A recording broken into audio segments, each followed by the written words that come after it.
Oyentas, decíamos que en esta semana nosotras tenemos una propuesta de hacer una revisión a distintos aspectos de la vida nacional, la vida social, la vida familiar, la vida laboral. Comenzamos en la tarde de hoy haciendo una revisión al tema de la economía y por esto para analizar esta perspectiva económica para el año 2021, tenemos a Jairon Severino, periodista, director fundador del periódico El Dinero, a Marilis Castro, la coordinadora económica del periódico Hoy, y Henry Ebrar, economista que ha estado con nosotros, el más aplatanado de todos los franceses. Bueno, de todos los franceses. No, esto está en competencia, aquí hay mucha francés aplatanado. Aquí hay mucho francés aplatanado. ¿Cómo que él dice una palabra que lo usa mucho sobre la economía? Un término que yo me río muchísimo cuando don Henry lo usa. Gracias y bienvenidos. Yo decía que quería que ayudáramos a nuestro auditorio a tener una perspectiva de lo que pasó, cómo lo que pasó va a impactar lo que vendrá en el aspecto económico. Yo digo que en el aspecto emocional y psicológico, afortunadamente ocurrió lo que ocurrió en 2020 porque esto nos prepara para lo que yo entiendo que va a ser 2021, que va a ser un año de grandes demandas. Así que buenas tardes y bienvenidos. Gracias. Gracias por la invitación. Gracias por la oportunidad. Comenzamos. Si quieren, podemos hacer una retrospectiva. Veamos a grandes rasgos 2020, perdón. Bueno, no sé si comienzo yo, ¿verdad? Como gusten ustedes. Gracias. Con el perdón de Amarilis, que aunque este es solo para mujeres. Tranquilo, usted es el papá del periodismo económico. Aquí los hombres estamos ahora entonces en mayoría. Sí, pero bien. No, en primer lugar no. No, tampoco están en mayoría, estamos igual. Ya sabía yo. No, nosotras, mira, Ámbar está ahí, o sea, somos Ámbar, Amarilis. Y este tema lo solicité yo. Minoría. Así es que, Jairo. Gracias por esta invitación. Es que estamos tratando de defender la perspectiva de género desde nuestra perspectiva. Es verdad de ustedes, claro que sí. Y bueno, compartir con Henry, con Amarilis y por supuesto con Soy la Luna. Un placer inmenso estar aquí en tu programa.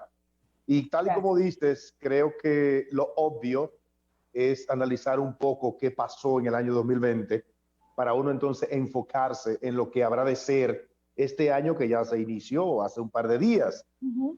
Por supuesto que los primeros 2 meses y medio del año 2020 fueron prácticamente normales, solo que comenzó a cambiar todo cuando el 1 de marzo ya hay el primer caso de COVID en República Dominicana, justamente el 1 de marzo, pero todavía no le dimos la importancia del lugar porque recordemos que estábamos en medio de un proceso electoral, suspensión de elecciones en febrero, y todavía como que no le habíamos dado la importancia que después resultó tener el COVID-19, porque cuando el 18 de marzo la autoridad monetaria anuncia un cambio radical en su política monetaria, cuando de golpe le tumba 100 puntos básicos a la tasa de política monetaria, inmediatamente nos dimos cuenta, los que trabajamos estos temas, de que lo que venía era bastante serio. Así que inmediatamente comenzó ese enfoque de la política monetaria, pues nos dimos cuenta de que había que prepararse para algo muy serio, como efectivamente todos sabemos lo que sucedió.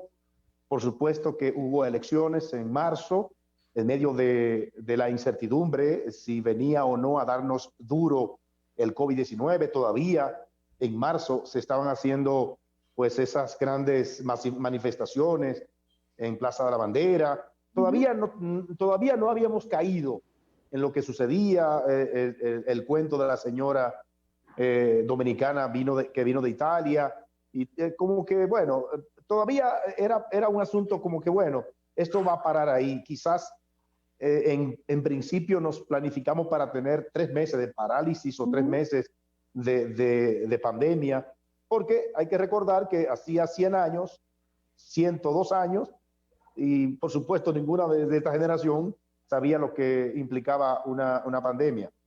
Así que el peor mes, y Gebran lo sabe, abril, mayo, abril, una caída de casi un 30% de la actividad productiva, algo impensable. No creo que haya un precedente en la historia económica dominicana de una caída tan drástica de la economía dominicana, y por supuesto ahí siguió mayo, aunque ya por suerte podemos decir que ha habido, dentro de lo malo, ha habido un proceso de recuperación. Todavía estamos en negativo porque la proyección es que terminemos en menos 6.6, menos 6.7% este año, y la autoridad habla de una recuperación de un 6%, un 5% al año que viene, lo que, por supuesto, tiene que alegrarnos, pero a medias, porque ese crecimiento hay que entrecomillarlo posiblemente, entendiendo de que ni siquiera vamos a regresar a la posición que teníamos al final de 2019. Quiero dejarlo aquí porque tampoco voy a abarcarlo todo para que el señor Gebran y Amarilis hagan su exposición, pero sí hay mucha información que compartir respecto a lo que pasó en el año 2020 y lo que habrá de suceder en este 2021, que es indefectible, y así lo hemos escrito en el periódico, una reforma tributaria a todo el esquema tributario dominicano. Adelante. Sí, voy yo, ¿verdad? Sí, Para Adelante, equilibrar. adelante. Bueno, Henry. Si no, Amarilis, adelante, adelante. Bueno, sí. Bueno, como decía Jairo, fue un año, la verdad, que bastante atípico, algo sin precedentes para lo que ningún país del mundo ha estado preparado.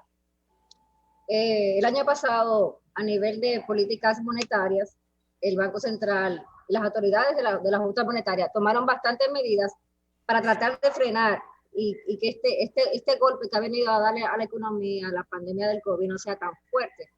Por eso vimos medidas de flexibilización monetaria, tratando de que los sectores productivos no se vean tan impactados, de seguir incentivando el consumo, de que la tasa de cambio no subiera tanto como se dio en un punto, ¿verdad? Que subió bastante y todo el mundo estaba muy preocupado por ese tema, porque entendía que eso iba a generar una inflación muy grande. El Banco Central tuvo que intervenir el mercado cambiario y eso frenó y ha ayudado a que por lo menos estemos a nivel de precios, la cosa esté bien. También ha influido, ¿verdad? Y Jairo y don Henry creo que me secundan, el tema de que la factura petrolera bajó porque hay menor demanda de petróleo. Y también el alza del precio del oro también ha podido amortiguar un poquito todos estos efectos negativos que ha producido la pandemia del COVID en la economía. Un sector turístico que se colapsó totalmente, y este era uno de los sectores que más generaba divisa a la economía, y lamentablemente se fue a pique, lo que, ¿verdad?, mucha pérdida de empleo, y ese sector influye en muchos otros sectores, o sea, tiene una cadena, lo que hace que la economía esté mucho más golpeada. Sin embargo, como decía Jairo, para este año es eminente que se dé un pacto fiscal o una reforma tributaria, de modo que el gobierno pueda generar más ingresos y no endeudarse tanto como lo ha tenido que hacer para sortear este tema de la economía. Sí, mira. Ajá. Sí. A eso que tú planteabas, Amarilis, una disminución considerable de las remesas. Sí. Que son quizás los dos grandes pilares de nuestra economía, remesas y turismo. Entonces, sí, pero quiero apuntar algo ahí con eso de las remesas. Y Gebran maneja mucho, exactamente. Ajá. Con la remesa pasó todo lo contrario. Sí. Hubo un aumento de un 6. Sí, pero hubo un momento de una contracción, pero fue por poco tiempo. Es correcto. Ok, pero sí hubo, pero 2 meses para nosotros de esa contracción, una contracción lógica, porque si ellos a su vez tienen estas restricciones, indiscutiblemente la capacidad de su poder adquisitivo también mermó. Entonces eso tenía que verse reflejado en la remesa. Pero esos 2 meses en que bajaron las remesas deben haber tenido un gran impacto, ¿o no? Sí, pero es ahí donde ves, soy la que COVID ha sido y sigue siendo una caja de sorpresas. Sí, sí lo es. Y las han habido lamentablemente sorpresas negativas o confirmación, ¿verdad? Por el caso del turismo, lamentablemente no hubo buena sorpresa. Pasó exactamente lo que se esperaba, que al abrir las fronteras en julio, realmente lo que se hizo fue abrir fronteras, abrir unos hoteles, pero realmente la caída de las llegadas de turismo en el segundo semestre ronda el 85%. Así es. Hay informaciones de que enero, por lo menos en Punta Cana, que ha sido muy golpeado, porque Punta Cana básicamente maneja turismo, no maneja el flujo de dominicanos del exterior, ya empieza a mejorar un poquito, pero sin duda alguna, la característica principal ha sido la enorme caída del turismo. Estamos hablando de una caída de ingreso de más de un 70%, que por dicha fue compensada parcialmente por 2 buenas sorpresas.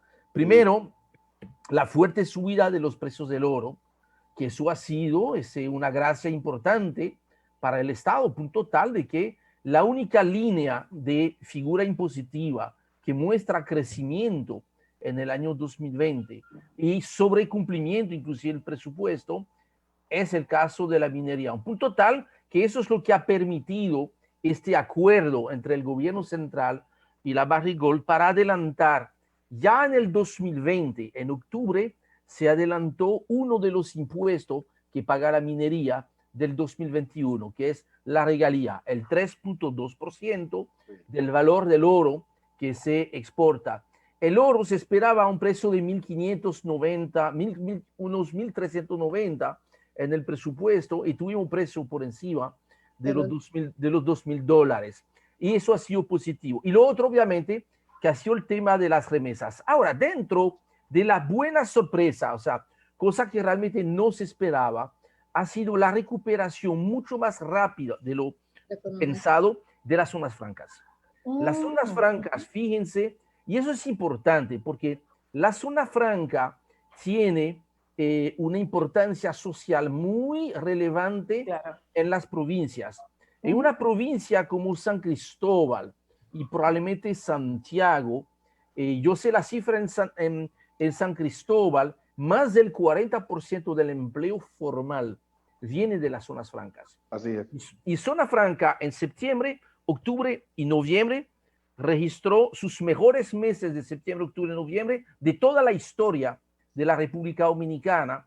Y eso ha sido, vamos a decir, algo que nadie tenía pensado. En cambio, sin embargo, perdón, uno pensaría que iba a ser, al igual que el turismo, una de las áreas más afectadas, porque la mayoría de las cosas que se producen en la zona franca van fuera del país. Entonces, si no tenemos países que compren, ese producto se queda aquí. Y sin embargo, tú ves que el momento es interesante lo que tú planteas, porque realmente la caída, zona franca va a terminar con una pequeña caída, $250 millones, no por problema de demanda, sino por problema de oferta, porque inclusive el momento cuando hubo que cerrar las zonas francas, que estuvieron prácticamente cerradas en gran medida desde el 15 de marzo hasta mitad de mayo, ese fue porque las mismas zonas francas no tenían las condiciones sanitarias para poder permitir que los empleados pudiesen trabajar en plena seguridad. Eso obviamente se organizó muy rápidamente y ha sido uno de los factores importantes. De hecho, recuerden que la República Dominicana es uno de los primeros productores a nivel mundial de dispositivos médicos y obviamente con el tema de la pandemia ha sido uno de los ítems más demandados. Ahora, y yo termino con eso, yo creo que los 2 impactos muy importantes, 3 impactos negativos muy importantes que se van a seguir observando en el 2021. Uno es la situación social por el tema del trabajo. Más de 500.000 empleos a nivel formal se perdieron de acuerdo a la Seguridad Social, como 560.000, y a noviembre apenas se habían recuperado el 40%. Faltaba como 300.000 empleos que recuperar, y la economía actualmente está recuperando en promedio menos de 20.000 empleos mensuales. Dos, la situación obviamente fiscal del país, que está obviamente muy complicada, y como muy bien lo planteó Jairón, eso obliga necesariamente no solamente a discutir el pacto fiscal, sino quizás lograrlo, y si no se logra un pacto fiscal, creo que el presidente Abinader tendrá que tomar una decisión de que, mire, las cosas no pueden seguir así, hay que implementar esas reformas para que entren en el presupuesto. Y finalmente, mi mayor preocupación es el tema de la inflación.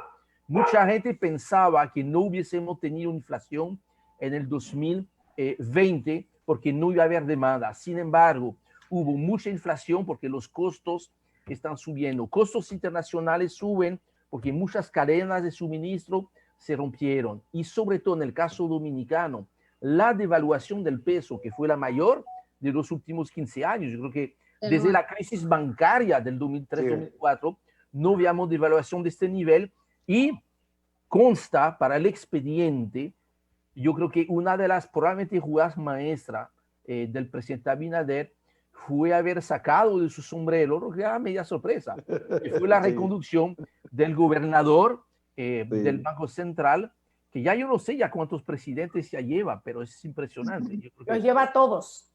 Yo creo que ningún gobernador del Banco Central a nivel mundial tiene una lista ya tan larga, ¿no? De presidentes, y eso ha estabilizado el tipo de cambio. Alex Esparza estuvo mucho tiempo frente a la Reserva Federal. Bueno, sí. Bueno, yo tengo esa información. El fundador del Banco de Inglaterra duró 44 años. Valdez Albizu va a durar 24 con estos dos más. Y Alan Greenspan fueron 19 años. 19 años. Te corrijo, Jairo. No es que Valdez Albizu va a durar. En estos 2 años se completan. Se completa, bueno. Porque él es como una especie de vitalicio.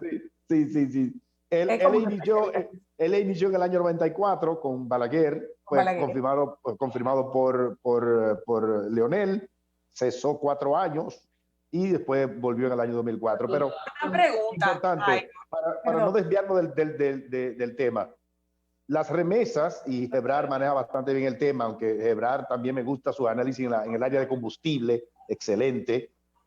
Las remesas dominicanas, recordemos que la mayor parte viene desde Estados Unidos. Exacto. Casi 8 de cada 10. Entonces, ¿qué pasa?